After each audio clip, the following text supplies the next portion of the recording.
Yasodhanandana Brajajana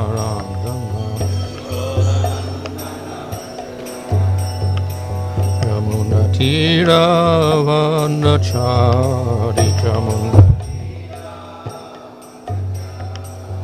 Jaya Radha Madhava. Recording in progress. Jaya Radha Madhava Kunjabiha Hare Krishna.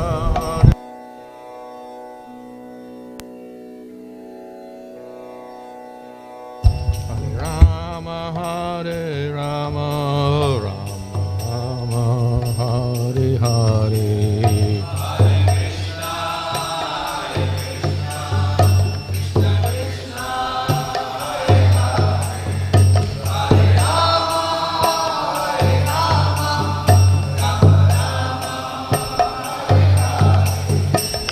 Prabhupada, Prabhupada, Prabhupada, Jaya Prabhupada, Jaya.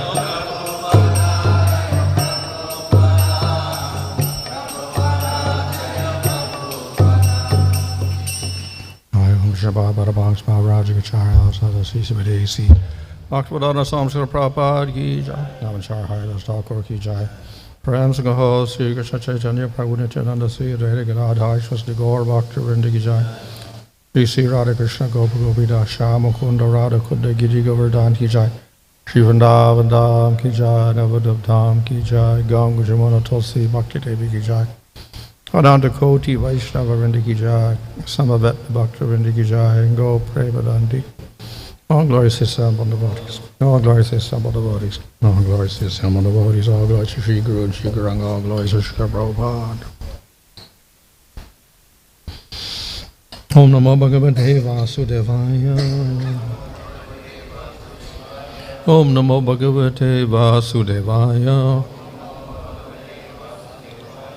Om Namo Bhagavate Vasudevaya. Nama Om Vishnu Banaya Krishna Prasthaya Bhutale Shrimate Bhaktivedanta Swami Niti Namane Namaste Saraswata Deve Gauravani Prachadane Nirvashekha Shungyavadi Paschatade Shatadade Sri Krishna Chaitanya Prabhu Nityananda Sri Advaita Gadadhar Shivasti Gaur Bhaktivinoda Hare Krishna Krishna Krishna Hare Hare Hare Rama Rama Rama Hare Hare. Reading from śrī-bhagavān, Canto 11, Chapter 22, verse 4. Śrī-bhagavān uvāca yuktam ca santi sarvatra bhāṣante brāhmaṇā yathā māyāṁ madīyām udgṛhya vadatāṁ kimnu durghaṭam.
Bhagavan uvāca.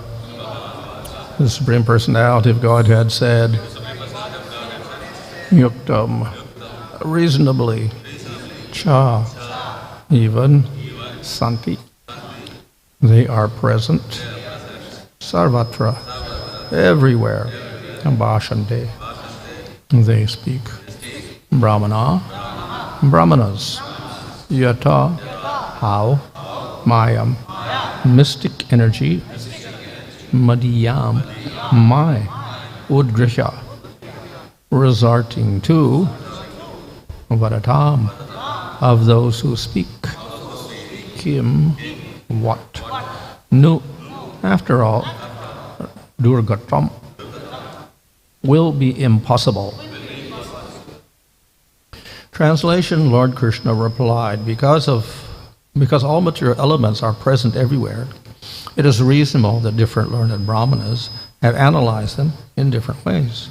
All such philosophers spoke under the shelter of my mystic potency, and thus they could say anything without contradicting the truth. Purport: the words shanti, sarvatra in this verse indicate that all material elements are found within each other in gross and subtle forms. In this way, there are innumerable ways to categorically describe them. The material world is ultimately illusory, undergoing constant transformation. It may be measured in different ways, just as the mirage of an oasis may be described in different ways. But the Lord's own analysis of 28 elements is perfect and should be accepted. Srila Jiva Goswami states that the word māyā in this verse does not refer to Mahamaya, or the potency of ignorance, but to the Lord's inconceivable mystic power, which shelters the learned followers of Vedic knowledge. Each of the philosophers mentioned here reveals a particular aspect of the truth, and their theories are not contradictory, since they are simply describing the same phenomena with different categorical systems. So, philosophical disagreement is endless within the material world, thus everyone should unite on the platform of the Lord's own opinion, as stated in this verse. Similarly, in Bhagavad Gita, Lord Kṛṣṇa requests all conditioned souls to give up their various forms of worship and surrender unto him in full Kṛṣṇa consciousness, becoming his devotees. Thus the whole universe can be united in love of Godhead by chanting Hare Kṛṣṇa, Krishna Krishna, Hare Hare, Hare Rama, Rama Rama, Hare Hare. By the Lord's revealing himself to a sincere devotee, the controversy of analytic philosophy is ended. Translation, Lord Kṛṣṇa replied, because all material elements are present everywhere, it is reasonable that different learned brāhmanas have analyzed them in different ways. All such philosophers spoke under the shelter of my mystic potency, and thus they could say anything without contradicting the truth. So this is in reply to Uddhava's question about why do sages give different numbers of elements. ரிஷிகள் மூலகங்களை பற்றி வேறு வேறு எண்ணிக்கைகளை ஏன் தருகிறார்கள் என்ற உத்தவரின் கேள்விக்கு இங்கு பகவான் விடையளிக்கிறார். So obviously, if we show your fingers and say how many fingers, everyone will say 5. உங்கள் கையை காட்டி எவ்வளவு விரல்கள் என்று கேட்டால் அனைவரும் 5 என்று கூறுவார்கள். And if someone says no, there's only 3 fingers, then you'll think, well, what's wrong with this person? அதில் 3 தான் இருக்கிறது என்று ஒருவர் கூறுவாரானால் இவரிடம் என்ன கோளாறு என்று யோசிப்பீர்கள். Or if you say no, there's 8 fingers, then you also say something is wrong, he's not seeing properly. அல்லது 8 விரல்கள் என்று கூறினாலும் இவரிடம் ஏதோ குறை இருக்கிறது, இவர் சரியாக காணவில்லை என்று கூறுவீர்கள். So similarly with the elements, well, if there is a certain number of elements, why do some sages say 16, some say 24, some say 28 or whatever? How can they have these strange opinions? அதே போலத்தான் ஜட மூலகங்களிலும் எவ்வளவு எண்ணிக்கை என்று கேட்கும்பொழுது ஒருவர் 13, ஒருவர் 26, ஒருவர் 28 என்று வேறு வேறு எண்ணிக்கைகளை கூறினால் இவர்களிடம் என்ன குறை என்று தான் நாம் யோசிப்போம். So one reason is that you could not directly see those elements like you can see your fingers. இதற்கான ஒரு காரணம் நம் கையின் விரல்களைப் போல இந்த ஜட மூலகங்களை நாம் நேரடியாக காண முடியாது. In other words, where are they getting their information from? என்றால் இந்த தகவல் அவர்களுக்கு எங்கிருந்து கிடைக்கிறது? So they're getting their information from scriptures. இது அவர்களுக்கு சாஸ்திரங்களின் மூலமாக கிடைக்கிறது. But then scriptures also say different numbers. So ஆனால் சாஸ்திரங்களும் பல்வேறு எண்ணிக்கைகளை தருகின்றன. So therefore people become confused by this. எனவே இதன் காரணமாக மக்கள் குழப்பமுறுகிறார்கள். But as Kṛṣṇa says, this is my mystic power, or my mystic shakti, by which things can be stated differently and still be correct. ஆனால் கிருஷ்ணர் கூறுகிறார், இது என்னுடைய அற்புதமான சக்தியின் காரணமாக பலவேறு எண்ணிக்கைகளை பலவேறு ரிஷிகள் கூறினாலும் அவை அனைத்தும் சரியானவையாக அமைகின்றன. Of course, as explained in the purport, elements are everywhere. பொழிப்புரையில் கூறியதைப் போல இந்த மூலகங்கள் எங்கும் நிறைந்திருக்கின்றன. So we can't really separate them. இவற்றை தனித்தனியாக பிரிப்பது இயலாது. So because they're together, sometimes we may classify them two elements together as one. அவை இணைந்திருக்கும் பொழுது இரண்டு மூலகங்களை நாம் ஒன்றாக எண்ணக்கூடும். So actually no element is separate, it's always combined. உண்மையில் எந்த மூலகமும் தனியாக விளங்கவில்லை, அவை அனைத்தும் இணைந்தே செயல்படுகின்றன. So when scripture speaks about the five gross elements, ether, air, fire, water, earth, that is so, they're separate elements, but in this material world we don't see them like that. எனவே சாஸ்திரங்கள் மண், நீர், நெருப்பு, ஆகாயம், காற்று என்று கூறும்பொழுது இவை அனைத்தும் தனித்தனியாக இந்த உலகத்தில் இல்லை, அவை அனைத்தும் இணைந்த விதத்திலேயே உள்ளன. So it's explained that the elements all combine, the five elements, so the five elements, each element will combine with the four other elements. எனவே இந்த ஐந்து மூலகங்களும் இணைந்திருக்கின்றன, அதாவது ஒவ்வொரு மூலகமும் மற்ற இதர நான்கு மூலகங்களோடு கலந்திருக்கிறது. For instance, ether will combine with the four other elements, but the ether will be prominent. உதாரணமாக ஆகாயம் மற்ற நான்கிலும் கலந்திருந்தாலும் ஆகாயமே அதிகமாக முக்கியத்துவம் பெற்று விளங்கும். Or earth will combine with the other four elements, but the earth will be more prominent. அல்லது பூமி மற்ற நான்கு மூலகங்களோடு இணைந்திருக்கும் பொழுது பூமியே முக்கியத்துவம் பெறும். So in some texts it's explained how these five combine. That's called the panchikarana system, where the five elements combine in different ways. சில சாஸ்திரங்கள் இந்த ஐந்தும் எவ்வாறு இணைந்து செயல்படுகின்றன விளக்கக்கூடிய சாஸ்திரங்கள் இருக்கின்றன, அவை பஞ்சீகரணம் என்று கூறப்படுகிறது. So it's only when they combine with the other four, each element combines with the four elements, that we can begin to see those elements and appreciate those elements. Otherwise they're completely invisible to us. இவ்வாறு இந்த மூலகங்கள் இதர மூலகங்களுடன் இணையும் பொழுதுதான் நாம் அவற்றை காணவே முடியும், இல்லாவிட்டால் அவை நமது தோற்றத்திற்கே வராது. So in this way, each element includes all the other elements, the five elements. இவ்வாறு ஒவ்வொரு மூலகத்திலும் இதர நான்கு மூலகங்கள் கலந்தே இருக்கின்றன. Similarly, if we take Prakriti, it includes everything. இதே போல பிரகிருதியிலும் அனைத்தும் இருக்கிறது. Or if we take even Mahatattva, it would also include ahankara and all the other elements. மகத்தத்துவத்திற்குள்ளும் அகங்காரமும் மற்ற மூலகங்களும் இணைந்தே இருக்கின்றன. So because of this, that we can always classify them in different ways and put, let's say, a lot of elements under ahankara, or just all the gross elements under one group, etc. And this way we reduce the numbers.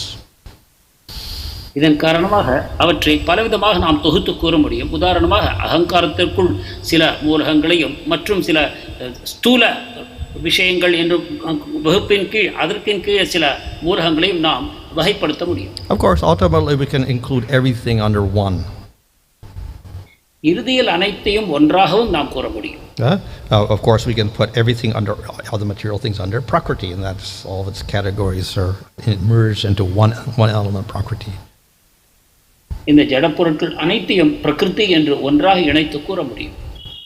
Then we have matter, and then we have jiva, and we have Supreme Lord. So we only have three elements ultimately. அப்பொழுது நமக்கு மூன்றே கிடைக்கிறது, அதாவது ஜடம், ஜீவன் மற்றும் பகவான் என்று மூன்று.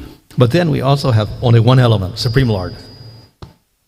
இறுதியில் இருப்பது ஒரே ஒரு மூலகம் தான், அது பரமபுருஷ பகவான். So that is what the Upanishad says. Only Brahman exists. Nothing else exists. There's only one element, Brahman. இதைத்தான் உபனிஷத்துகள் கூறுகின்றன, இருப்பது ஒரே ஒரு மூலகம் தான், அது பிரம்மன் என்று. Of course, Shankaracharya takes that statement to mean only Brahman exists. Everything else is illusion. சங்கராச்சாரியர் கூறுவார், இருப்பது பிரம்மன் ஒன்றே, மற்ற அனைத்தும் மாயை என்று. But in Chinchabeda Bait philosophers say, no, one means, yes, Lord is one. Simultaneously, there is, within that oneness, there is jiva, God, matter, and matter with all of its different forms. ஆனால் அச்சித்திய பேத தத்துவத்தை கொண்டு நாம் கூறுவோம், இருப்பது ஒரே ஒரு பகவான் தான் என்றாலும் கூட அவருக்குள் பிரகிருதி என்று இருக்கிறது, அந்த பிரகிருதிக்குள் பலவிதமான வகைப்பாடுகள் நிரந்தரமாக அமைந்திருக்கின்றன என்று கூறுவோம்.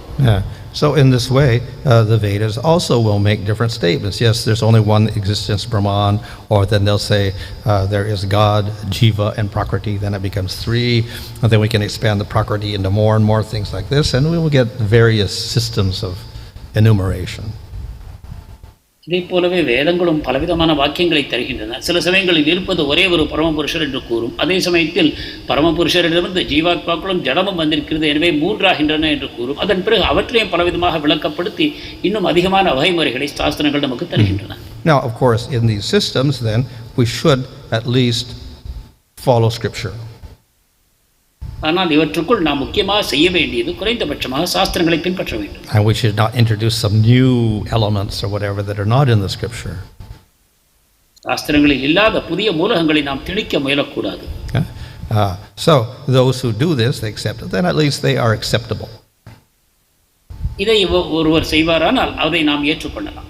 So that is what the Lord is saying here. Yes, there are people that are proposing different things, but it's according to Scripture, so therefore it is acceptable. பகவானும் கூறுகிறார், பலவிதமாக விளக்கம் அளிக்கிறார்கள், ஆனால் அனைவரும் சாஸ்திரத்தின் அடிப்படையில் செய்யும்போது அவை அனைத்தையும் ஏற்றுக்கொள்ளலாம் என்கிறார். Now, of course, Prabhupada is one taking Scripture. Of course, he's defined the Muni or the sage as someone who must have a different opinion from everybody else. பிரபுபாதரும் கூறுவார், முனி என்றால் அவர் மற்ற அனைவரிடமிருந்தும் தனிப்பட்ட ஒரு கொள்கையை கொண்டிருக்க வேண்டும் என்று. So a philosopher wants to establish his own philosophy. It cannot be the same as somebody else's philosophy. He has to make a new philosophy. ஒரு தத்துவவாதி தன்னுடைய தத்துவத்தை நிலைநாட்ட விரும்பினால் மற்றவர்களுடைய தத்துவத்தை எடுத்துக்கொள்ளாமல் தான் ஒரு புதிய தத்துவத்தை நிலைநாட்ட வேண்டும். But at least it should be based on Scripture. ஆனால் குறைந்தபட்சமாக அது சாஸ்திரங்களின் அடிப்படையில் அமைய வேண்டும். And it should also be based on the correct interpretation of the Scripture. மேலும் சாஸ்திரங்களை சரியான விதத்தில் பொருள்படுத்தவும் வேண்டும். But even then there is room for difference. So one sage may take one group of scriptures and interpret one way, another in a different way. ஆனால் அதற்குள்ளும் பலவிதமான வகைப்பாடுகளுக்கு வாய்ப்பு இருக்கிறது. ஒரு முனி ஒரு குறிப்பிட்ட சாஸ்திரங்களை எடுத்துக்கொண்டு அதன் அடிப்படையில் வேறு வேறு விதமான பொருள்களை தர முடியும். So there is always room for these differences. இவ்வாறு இந்த வேற்றுமைகளுக்கு எப்பொழுதும் இடம் இருக்கிறது. So we can ask why the Lord does that, make it so variable. என்றால் நாம் கேட்கலாம், பகவான் இந்த வகைப்பாடுகளுக்கு ஏன் வாய்ப்பு தருகிறார் என்று. So the Lord also understands people like to be individuals, so they like to make their own philosophies and whatever, so he gives them some opportunity for that also. பகவான் புரிந்து கொள்கிறார், பலவேறு மக்கள் பலவிதமான எண்ண ஓட்டங்களுக்கு இடமளிக்கிறார்கள், அவர்களுக்கும் நாம் வாய்ப்பு தர வேண்டும் என்ற விதத்தில் பகவான் இந்த விதத்தை அமைத்திருக்கிறார். And thus, even in Bhagavatam, Kṛṣṇa gives the opportunity for people to extract karma yoga or jnana yoga or astanga yoga from Bhagavatam also. பாகவதத்திலும் கூட பகவான் கர்ம யோகம், ஞான யோகம், அஷ்டாங்க யோகம் போன்ற பொருள்களுக்கு இடமளிக்கிறார். So, because everybody is individual, then they may give different interpretations to the Scripture. ஒவ்வொருவரும் தனிப்பட்ட நபர் என்னும் காரணத்தினால் சாஸ்திரங்களுக்கு அவர் வேறு வேறு விதமாக பொருள் எடுத்துக்கொள்ளும் வாய்ப்பு இருக்கிறது. And thus we get different philosophies in any we call the saddarshanas, because these different sages develop based on Scripture, they develop different ideas. இவ்வாறு பலவிதமான கோட்பாடுகள் நமக்கு கிடைக்கின்றன. ஷட் தர்சனம் என்பதை போல பலவிதமான ரிஷிகள் சாஸ்திரங்களின் மூலமாக பலவிதமான தத்துவங்களை முன்வைக்கிறார். But then there is a limit of how much interpretation we can tolerate. ஆனால் எந்த அளவுக்கு இந்த விதவிதமான பொருளுரைகளை நாம் சகித்துக் கொள்ள முடியும் என்பதற்கு ஒரு எல்லை இருக்கிறது. So if you omit the Jiva and the Supreme Lord, then we will reject that completely. ஜீவனையும் பகவானையும் புறக்கணித்து விளக்கம் கூறினால் அதை நாம் புறக்கணிக்கிறோம். And then if you accept the Jiva but not the Lord, again we will reject that. ஜீவனை ஏற்றுக்கொண்டு பகவானை நிராகரித்தால் அதையும் நாம் நிராகரிப்போம். Because the Supreme Lord is the most important element in all of these analysis of everything. ஏனென்றால் இந்த ஆராய்ச்சி அனைத்திலும் பரமபுருஷ பகவானே மிகவும் முக்கியமானவர் ஆவார். So in this way we distinguish the Vaishnava Vedanta from all the other philosophies. இவ்விதமாக வைஷ்ணவ வேதாந்தத்தை மற்ற வேதாந்தங்கள் அனைத்திலிருந்தும் பிரித்து நாம் பார்க்கிறோம். And once we accept that, then of course we have all say 28 elements or whatever, but then that's flexible. The other prakriti, we can take one number or another, it doesn't really matter so much. இதை ஏற்றுக்கொண்ட பிறகு 28 மூலகங்கள் என்று கூறினாலும் நாம் ஏற்றுக்கொள்ளலாம். பிரகிருதிக்குள் எந்த விதமான வகைப்பாடுகள் ஒருவர் கூறினாலும் நாம் அவற்றை ஏற்றுக்கொள்கிறோம். But at least we have to accept the Supreme Lord, Bhagavan, and the Jiva.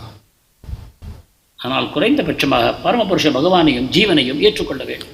And they also have to accept that Prakriti is real, not illusory.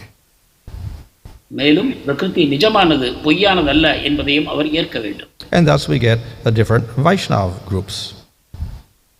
அப்பொழுது வைஷ்ணவ தத்துவங்களிலேயே பல வகையான தத்துவங்கள் நமக்கு கிடைக்கின்றன. But then even they will take the scripture and then they will give some different meaning, and that's why we have different sampradāyas.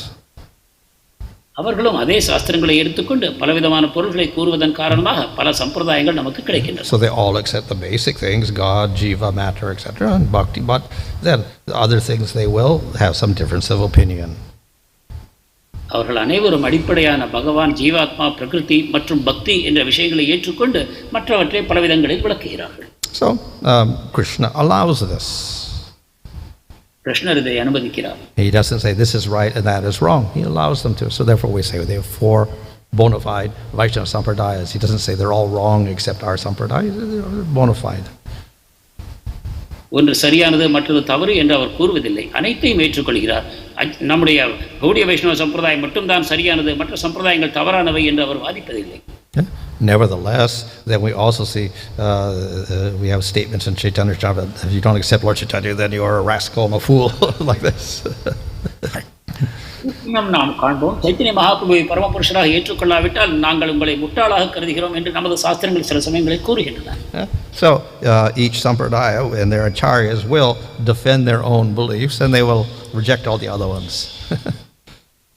எனவே ஒரு சம்பிரதாய ஆச்சாரியர் தன்னுடைய சம்பிரதாய கொள்கைகளை முன்னிடும் பொழுது மற்ற சம்பிரதாய கொள்கைகளை விலக்குவதும் ஒரு வழிமுறை தான். But then again, we accept all the bona fide, all the authorized sampradayas, we will accept them also. ஆனாலும் கூட அங்கீகரிக்கப்பட்ட நமது வைஷ்ணவ சம்பிரதாயங்கள் அனைத்தையும் நாம் ஏற்கிறோம். And that is because the Supreme Lord has made this such arrangement, and He's passed down the knowledge through Lakshmi and Shiva and Kumaras and Brahma, and there is slightly different. So those differences are acceptable. ஏனென்றால் இந்த பலவிதமான ஏற்பாடுகளை பரமபுருஷ பகவானே பலர் மூலமாக, லக்ஷ்மி தேவி மூலமாக, ருத்ரர், பிரம்மா, குமாரர் இவர்கள் போல் மூலமாக பலவிதமான சம்பிரதாயங்களை அவர் ஏற்பாடு செய்திருக்கிறார். எனவே அனைத்தையும் நாம் ஏற்கிறோம். So in this way there is variety. It doesn't necessarily mean it is wrong. இவ்விதமாக வகைப்பாடுகள் இருப்பதன் காரணமாகவே அவை தவறு என்று கூறிவிட முடியாது. And as explained here, this is all because of the Lord's madīyām, māyām, but this is not gross material ignorance. It's the inconceivable shakti of the Lord that does this.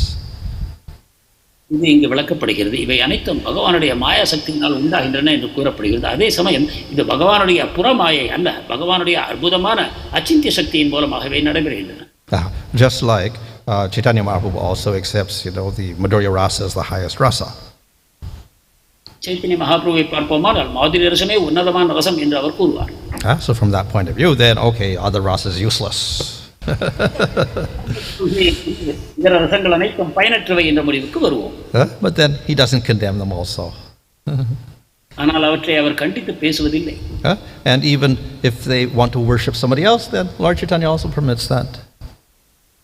ஒருவர் வேறொரு வடிவத்தை வணங்க விரும்பினாலும் அதை Chaitanya Mahaprabhu அனுமதிக்கிறார். Simran Gupta wanted to worship Rama, or Anupam wanted to worship Rama, and then he said, okay, that's fine.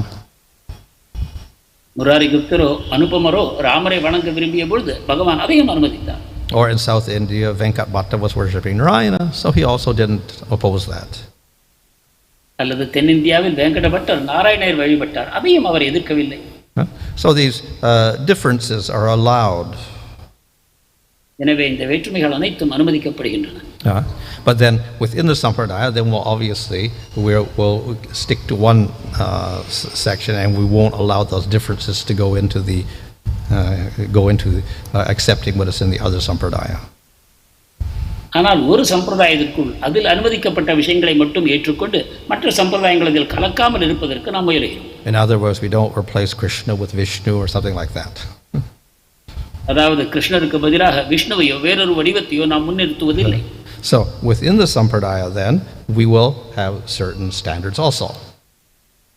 எனவே நமது சம்பிரதாயத்திற்குள் நமக்கென்று சில தர கட்டுப்பாடுகள் இருக்கின்றன. So Lord Chaitanya has certain standards, but then we have some variations within that also. சைத்தன்யர் ஒரு தர கட்டுப்பாட்டை விதித்திருக்கிறார், அதற்குள்ளும் சில வகைப்பாடுகள் உள்ளன. So there's, in other words, the Lord always provides for some differences. அதாவது பகவான் சில வேற்றுமைகளுக்கு எப்பொழுதுமே அனுமதி அளிக்கிறார். Why? Because each jiva is an individual. ஏனென்றால் ஒவ்வொரு ஜீவாத்மாவும் ஒரு தனி நபர் என்ற காரணம். And therefore that difference is always acceptable. எனவே இந்த வேற்றுமைகள் எப்பொழுதும் ஏற்றுக்கொள்ளப்படும். So it all operates under the Lord's spiritual māyāṁ. இவை அனைத்தும் பகவானுடைய ஆன்மீக சக்தியின் கீழ் யோக மாயையின் கீழ் செயல்படுகின்றன. And thus we will have to accept these types of differences. எனவே நாம் இந்த வேற்றுமைகளை ஏற்றுக்கொள்ளத்தான் வேண்டும். Okay. Hare Kṛṣṇa.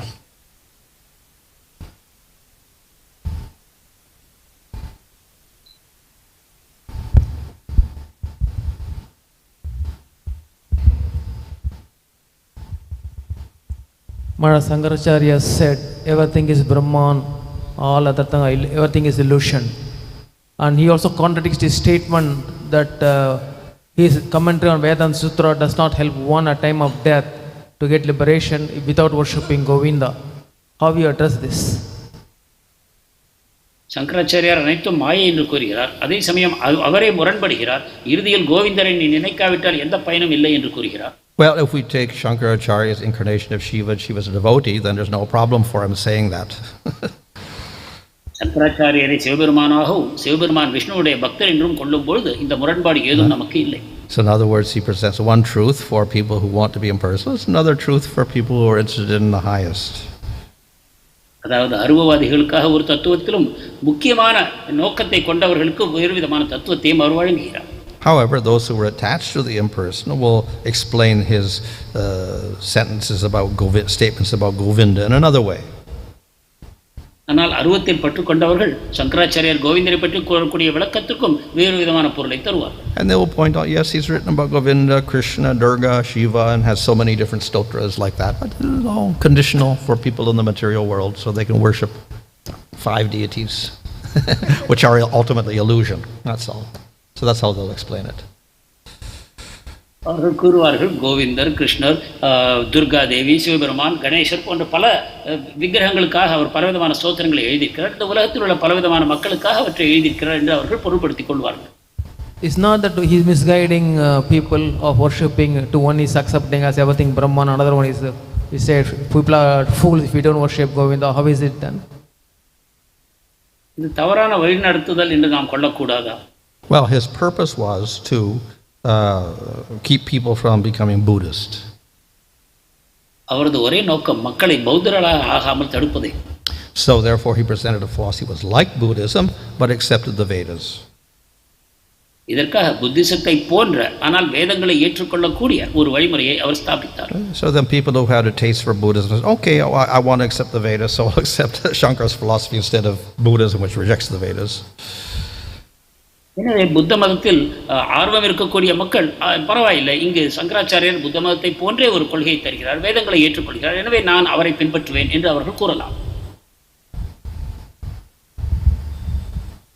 Maharaj, so coming to Lord Chaitanya Mahaprabhu, he says that Madhurya Prema is the highest rasa. So within our sampradāya, is it restricted only to replace Kṛṣṇa with Mahavishnu, or for Kṛṣṇa we can serve in any other rasa like Vatsalya, Sakya? What, devotees? For devotees, yes Maharaj. Chaitanya Mahaprabhu மாதுரிய பாவமே மிக உன்னதமானது என்று கூறியிருக்கிறார். எனவே நாம் கிருஷ்ணரை மட்டும் நிலைநிறுத்திக் கொண்டு அந்த கிருஷ்ணரிடம் பலவிதமான பாவங்களில் நாம் ஈடுபாடு கொள்ளலாமா பக்தர்களை பொறுத்தவரை? Well, Madhurya Rasa is the highest, but that doesn't mean that everything else is condemned. But then obviously, then you have to condemn Mother Yasoda and the cowherd boys, and he doesn't do that at all. So it's all acceptable. That he's just saying that that's the highest. That's all. மாதுரிய ரசமே சிறந்தது என்று கூறும் அதே சமயத்தில் வாத்சல்ய பாவம் போன்ற பாவங்கள் தாழ்ந்தவை என்று கண்டிக்கப்படவில்லை. உதாரணமாக அவ்வாறு செய்வோமானால் யசோதா மாயை கூட நாம் கண்டிக்க வேண்டிய நிலை உண்டாகும்.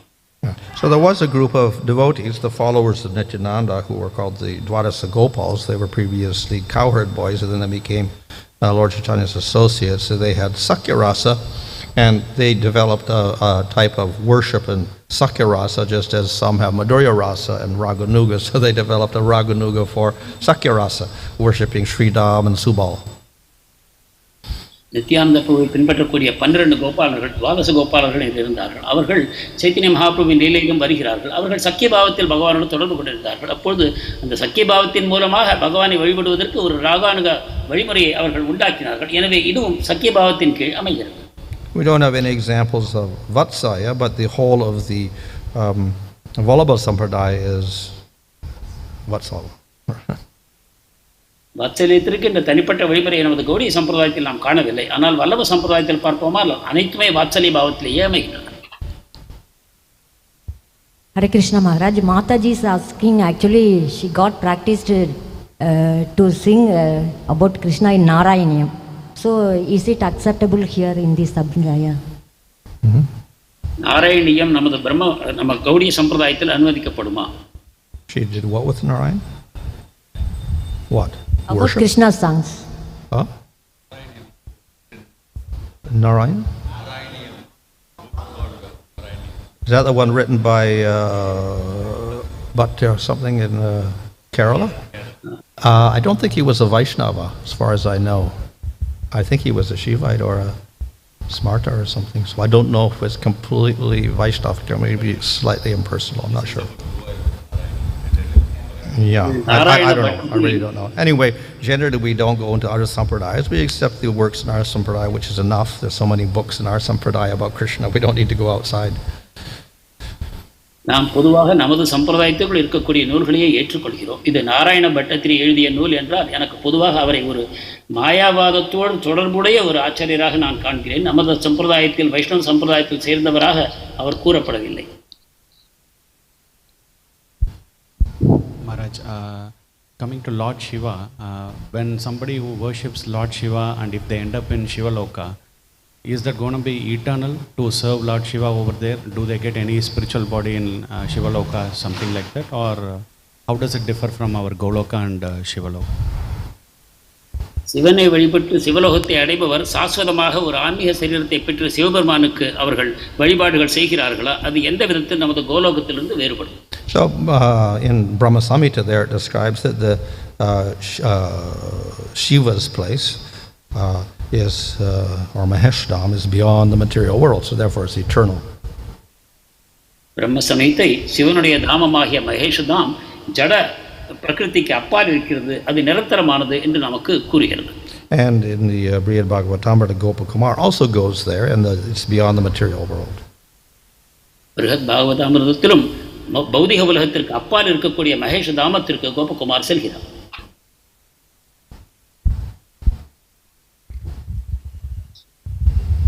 Hare Krishna. Online questions, please. Hare Krishna. This is Swarna Madhav Das. I am audible, Rao Prabhu? Yes, Prabhuji. Just keep it to 5 questions, please. Okay, thank you. The first one is Maharaj. This is from Radha Rasmai Mataji. What is Mahatattva? What is what? Mahatattva. மகத்தத்துவா என்றால் என்ன? Is it Sakenas Pradhana? No, pradhana is equal to prakriti, and prakriti is the, let's say, most basic form of matter. இது ஜட இயற்கையின் மிக அடிப்படையான ஒரு வெளிப்பாடாகும். It's also invisible. அது காண முடியாதது. And it's inactive. அது செயலற்றது. So its first transformation, when the Lord glances over it and injects time energy in the jiva, its first transformation is mahatattva. பகவான் தன்னுடைய பார்வையை அதன் மேல் செலுத்தி ஜீவாத்மாவையும் அந்த தன்னுடைய சக்தியும் அதற்கு அளித்த பிறகு அது மகத்தத்துவமாக மாறுபடுகிறது. So once this Mahatattva is created, it does not need more glancing of the Lord, that automatically there's a disturbance there because sattva gun becomes prominent. மகத்தத்துவம் உண்டான பிறகு பகவானுடைய பார்வைக்கு தேவையில்லை, ஏனென்றால் அதில் சத்துவகுணம் முக்கியத்துவம் பெறுகிறது. And then sattva gun transforms into rajagun and then into tamagun. சத்துவகுணம் ரஜோகுணமாகவும் தமோகுணமாகவும் திரிவடைகிறது. And in tamagun, then ahankara appears. தமோகுணத்திலிருந்து அகங்காரம் உண்டாகிறது. And then from ahankara we get all the 5 gross material elements and sense objects. அகங்காரத்திலிருந்து 5 ஸ்தூல பொருட்களும் உண்டாகின்றன. So it's when Mahatattva appears, then we say it becomes visible. மகத்தத்துவம் தோன்றிய பிறகு அது நமது பார்வைக்கு உட்படுகிறது. But it's a very fine type of the jiva is within it, but it's a very fine covering on the jiva because prakriti is very, the Mahatattva is a very subtle state. ஜீவாத்மாக்கள் அதற்குள் இருக்கின்றன, ஆனாலும் அவற்றின் மூடுதல் மிக குறைந்த அளவிலேயே இருக்கிறது. But when we get to ahankara, then of course the jiva gets more covered over. அகங்காரத்திற்கு வரும்போது ஜீவாத்மாவின் மூடுதல் அதிகரிக்கிறது. Hare Krishna. Thank you, Maharaj. Next question is from Medhavini Saki Mataji. As we read today, there are many different types of elements, different numbers as per Shastras, and all of them are based on Bhagavan's mystic potency. Our Srila Prabhupada in Bhagavad Gita talks of 25 elements, 5 gross, 5 working senses, 5 knowledge-acquiring senses, 5 sense objects, 3 subtle elements. And 24th is soul, 25th is super soul. So out of 25, 23 are matter, 2 are related to soul and super soul. So the question is this Gaudiya Vaishnava understanding, Maharaj? Please clarify. Is it what? Srila பிரபுபாதர் Is this Gaudiya understanding? Is this the Vaishnava Gaudiya understanding? Please clarify. Srila பிரபுபாதர் 25 மூலகங்களை கூறுகிறார். அவற்றுக்குள் 2 ஆத்மா மற்றும் பரமாத்மா. இது கௌடிய வைஷ்ணவ கோட்பாடு தானா? Well, as I said, yes, of course, here Uddhava would say, you're saying 28 elements. So Kṛṣṇa himself will say more than that also. So that means there's a variation within the material counting. உத்தவர் கூறுகிறார், கிருஷ்ணரே 28 மூலகங்களை பற்றி பேசியிருக்கிறார் என்று. எனவே இந்த ஜடப்பொருட்களை எண்ணும் பொழுது பலவிதமான எண்ணிக்கைகள் வரும் என்பதை நாம் புரிந்து கொள்ளலாம். Thank you, Maharaj. This question from Srinivas Nitai Prabhu. Does the spiritual world also consist of different elements? How are they different from the material elements? ஆன்மீக உலகத்திலும் பலவிதமான மூலகங்கள் இருக்கின்றனவா? அவை ஜட மூலகங்களிலிருந்து எவ்விதத்தில் வேறுபடுகின்றன? Well, you cannot compare the material world with the spiritual world. ஜட உலகத்தை ஆன்மீக உலகத்தோடு ஒப்பிட முடியாது. Wood is an element. Material world, we have elements with atoms and protons and plus charge, minus charge, etc., etc. ஜட உலகத்தில் அணுக்கள், proton, neutron, எதிர்மறையான சக்தி என்ற விதத்தில் பலவிதமான வகைப்பாடுகள் இருக்கின்றன. So such things don't exist in the spiritual world. அத்தகைய விஷயங்கள் ஆன்மீக உலகத்தில் இல்லை. Nevertheless, there are forms and there is variety. ஆனாலும் அங்கு வடிவங்கள் இருக்கின்றன, வகைப்பாடுகள் இருக்கின்றன. So we can say that the spiritual Shakti of the Lord takes different forms according to the pastimes. எனவே பகவானுடைய ஆன்மீக சக்தி அந்தந்த லீலைகளுக்கு ஏற்ப பலவிதமான வடிவங்களை எடுத்துக்கொள்கின்றது என்று கூறலாம்.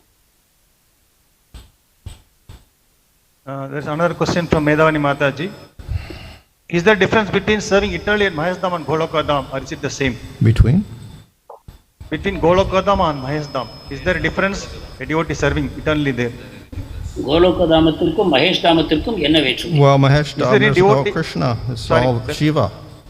That's the difference. Maharaj, Difference is that there's no Kṛṣṇa in Maheshdam, it is Shiva.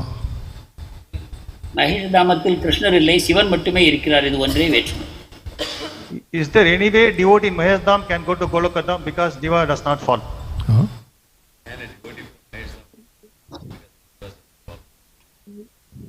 Well, it's just, could you go from Vaikuntha to Goloka? Or could you go from Dwarka even to Vrindavan? It's possible, but generally they don't. வைகுண்டத்திலிருந்து கோலோகத்திற்கோ அல்லது துவாரகையிலிருந்து பிருந்தாவனத்திற்கோ செல்வது கூட சாத்தியம் என்றாலும் கூட அத்தகைய செல்லக்கூடியவர்கள் இருப்பதில்லை. So the only person that went from Dwarka or Mathura is Uddhava. துவாரகையிலிருந்து மதுரைக்கு சென்றவர் உத்தவர் மட்டுமே. Now we could say they could all go because if they're in Mathura, Vasudeva Devaki could just go there. It's only 12 miles away, but they didn't go. அனைவரும் மதுராவிலிருந்து பிருந்தாவனத்துக்கு செல்ல முடியும், வாசுதேவரும் தேவகியும் கூட செல்ல முடியும், 12 mile தூரம் தான், ஆனாலும் அவர்கள் செல்லவில்லை. There is a question from YouTube. It's in Tamil. Can you see it, Prabhu? I will see, Prabhu. Just. It's about Yuga Dharma, Harinam. Just one moment. It's in Tamil actually. யுகதர்மம் ஹரிநாமம் இதில் எந்த மாற்றமும் இல்லை எனும்பொழுது பிரம்ம சம்பிரதாயத்தை தவிர பிற 3 சம்பிரதாயங்கள் அங்கீகரிக்கப்பட்டதெனினும் எதன் அடிப்படையில் செயல்படுகிறது? Yugadharma is only Harinam, but the remaining sampradayas don't have this Harinam concept. So how are they accepted in this Kaliyuga? Oh, yeah. So, yes, we accept Yuga Dharma as part of our sampradāya. So they don't accept that Yuga Dharma. But as I said, still they're considered acceptable sampradayas because they have Vaishnava Siddhanta.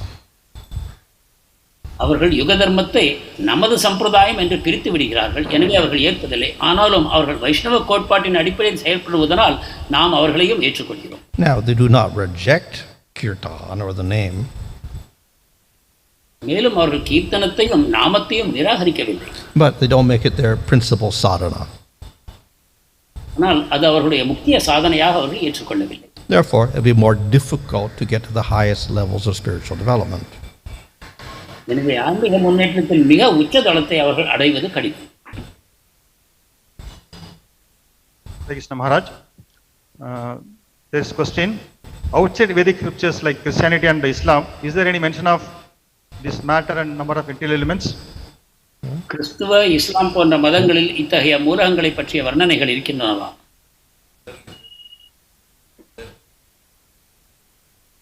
Elements other than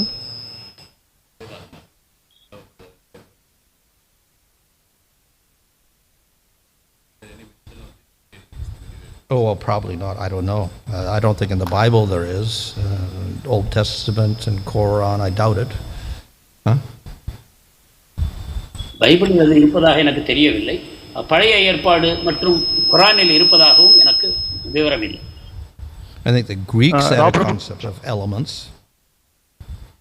Maharaj.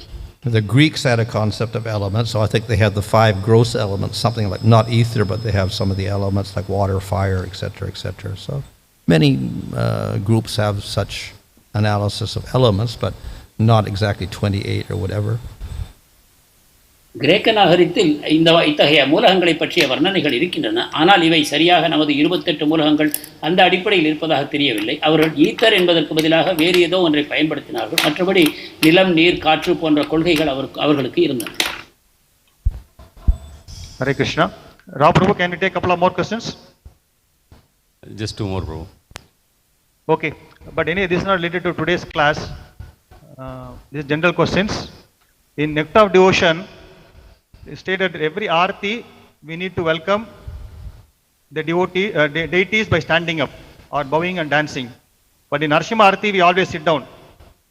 Is there any significance in this? No, it's ISKCON custom.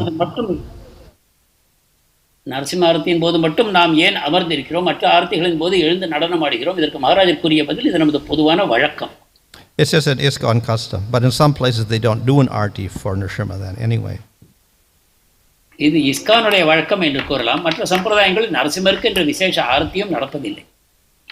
And another question is, why Hanuman's appearance is not mentioned in ISKCON Vaishnava calendar? Why? Hanuman appearance. Oh, I not see. there in ISKCON. Well, the main calendar. reason is I don't think Bhaktisiddhanta Saraswati Thakur introduced it, so therefore we don't. ஹனுமானுடைய அவதாரம் வைஷ்ணவ நாட்காட்டியில் ஏன் இல்லை? அதுக்கு மகாராஜ் கூறிய பதில் பக்திசித்தாந்த சரஸ்வதி அதை செய்யவில்லை, அதையே நாம் பின்பற்றி வருகிறோம். Similarly, we don't have Matsya appearance or Kurma appearance or Parsaram appearance or Buddha appearance, but they're there somewhere in Scripture. அதே போல் மத்திய கூர்மா பரசுராமா போன்ற அவதாரங்களுக்கும் நமக்கு நாட்கள் இல்லை, ஆனால் அவை சாஸ்திரங்களில் கூறப்பட்டிருக்கின்றன. Okay, last question. When Lord Rama met Hanuman for the first time, Hanuman introduced himself as Sarvatra Sugriva, and it is said that Lord Rama became sad and went back 2 steps. Hanuman முதலாக ராமரை சந்தித்த பொழுது தன்னை சுக்ரீவனுடைய சேவகனாக அறிமுகப்படுத்திக் கொண்டார். ஆனால் அவர் ராமனுடைய சேவகன் என்ற காரணத்தினால் ராமர் அதனால் துக்கமடைந்தார் என்று கூறப்பட்டிருக்கிறது. And Lord Shiva says it is more glorious to be the servant of servant than the servant of the Lord. The question is, why did Lord Rama not feel happy that Hanuman is calling himself servant of Sugriva, who is servant of Lord Rama, in the mood of dasano dasa? ஆனால் சிவபெருமான் தாசானுதாசர் என்ற பாவத்தை மகிமைப்படுத்தி பேசும்பொழுது ஏன் ராமர் இந்த ஹனுமானுடைய விஷயத்தில் துக்கமடைந்தார்?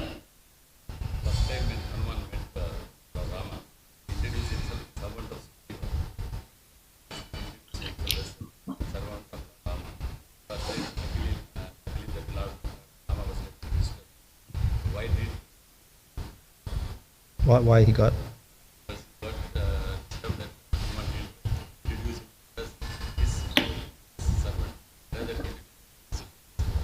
I see. Well, I don't know. Is that a bona fide story from the Ramayana or not? ராமாயணத்தில் அங்கீகரிக்கப்பட்ட கதையா என்பது எனக்கு தெரியவில்லை.